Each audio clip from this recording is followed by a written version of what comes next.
The shame of starting again. Let's be honest about what that feels like because it's exhausting. So we get motivated, we make a plan, we start strong, full of energy and determination.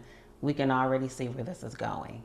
We're finally going to do it this time. And then something happens. Maybe life interrupts, a family emergency, a work crisis, something that demands our attention and pulls us away from what we were building and trying to do. Or maybe our energy just fades.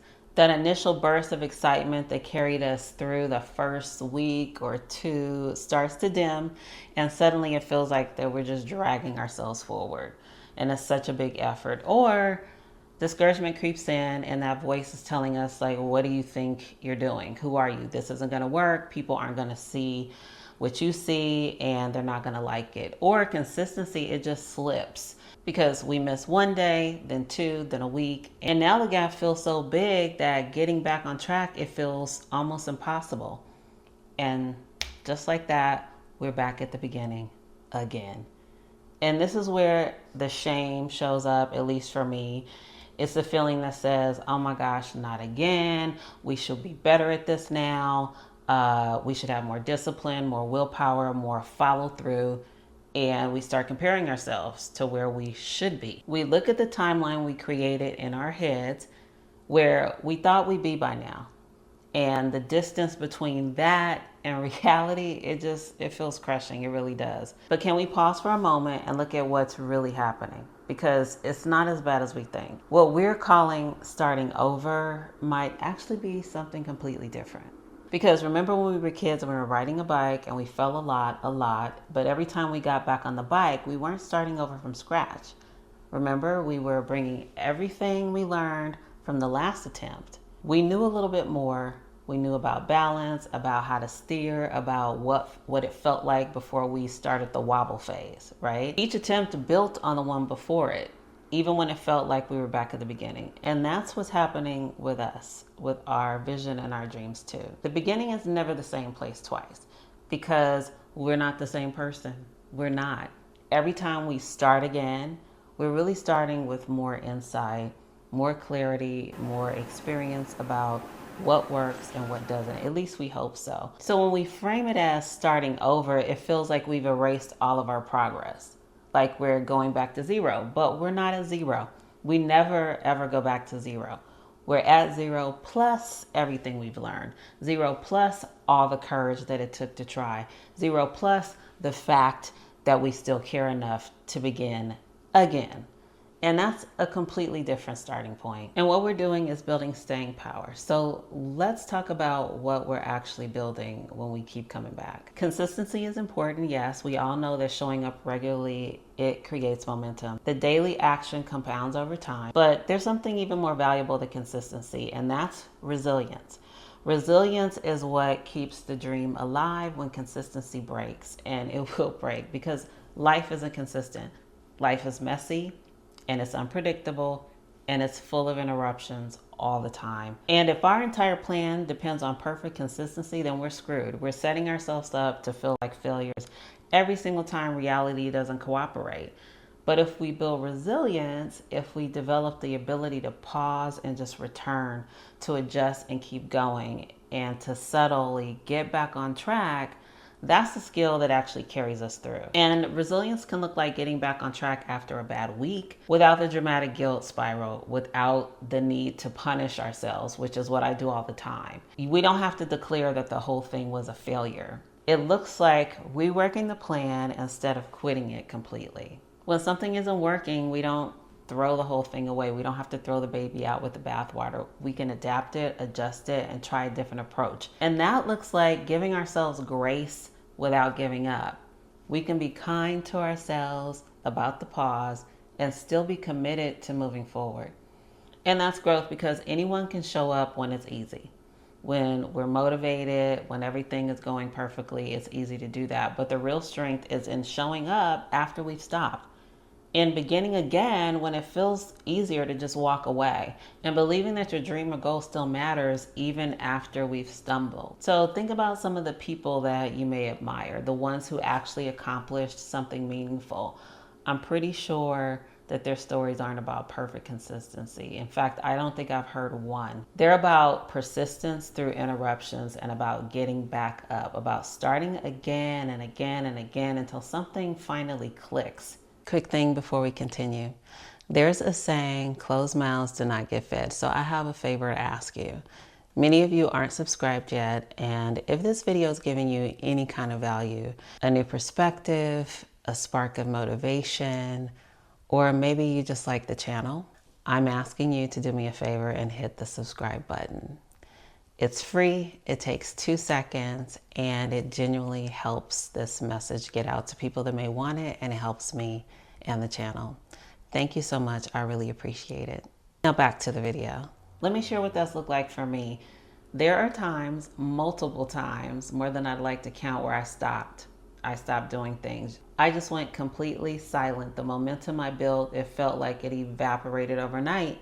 And there were times I'd get excited about something new, start working on it with a vengeance, and then just stop.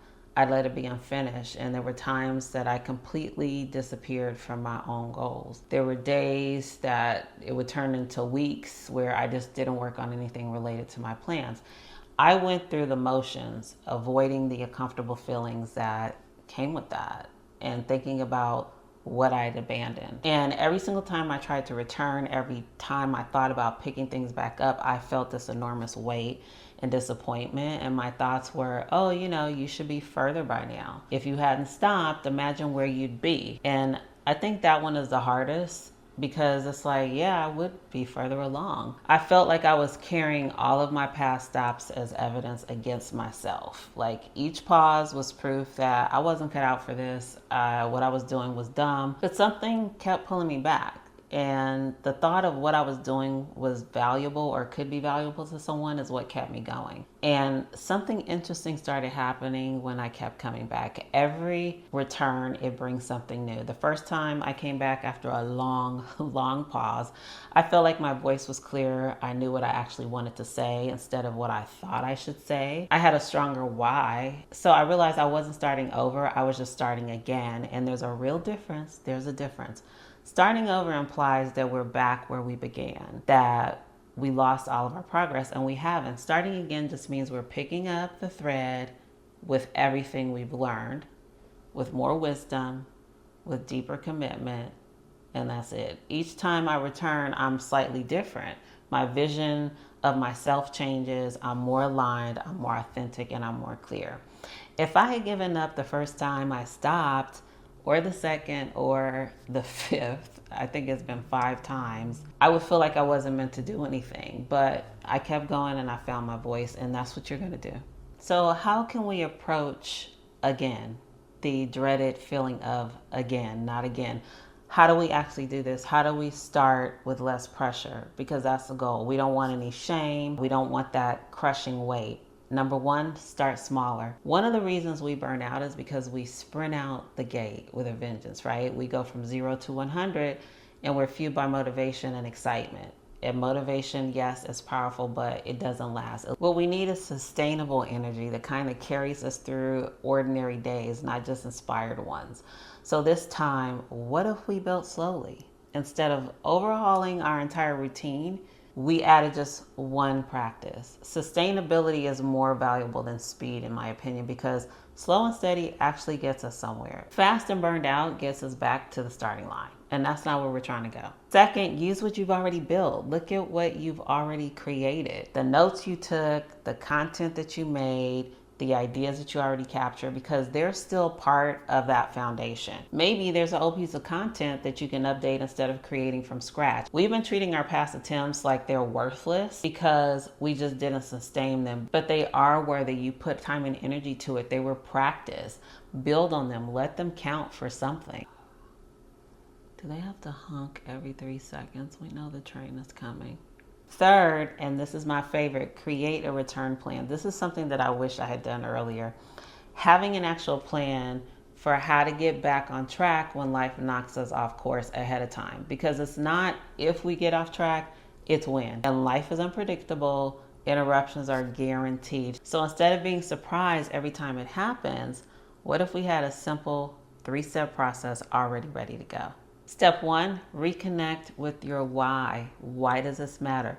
Not why you think it should matter, but why it actually matters to you. What's the deeper reason? Why did you start doing this? Write it down, feel it, remember it. Step 2, you're going to do a task that restarts the momentum. Not everything, not the whole plan, just prove to yourself that you can still move forward, something small. Step 3, celebrate the return with no guilt. And this is really important because usually when we come back, we tend to focus on where we've been instead of where we are now. And we start to pile on guilt and self-criticism. But what if instead you celebrate it? Like, hey, I came back and the return was worth celebrating, because it means that you still believe that this is possible.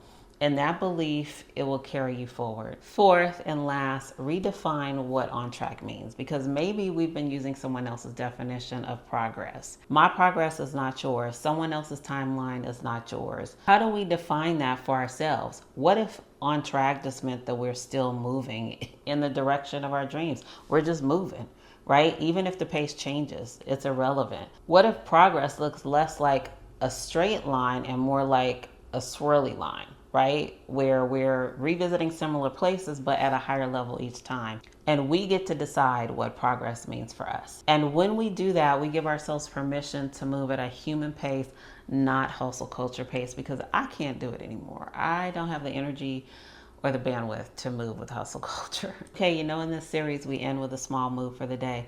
Let's look at where we paused and do it without criticism, just with honest awareness. What's the dream or goal or project that you stepped away from?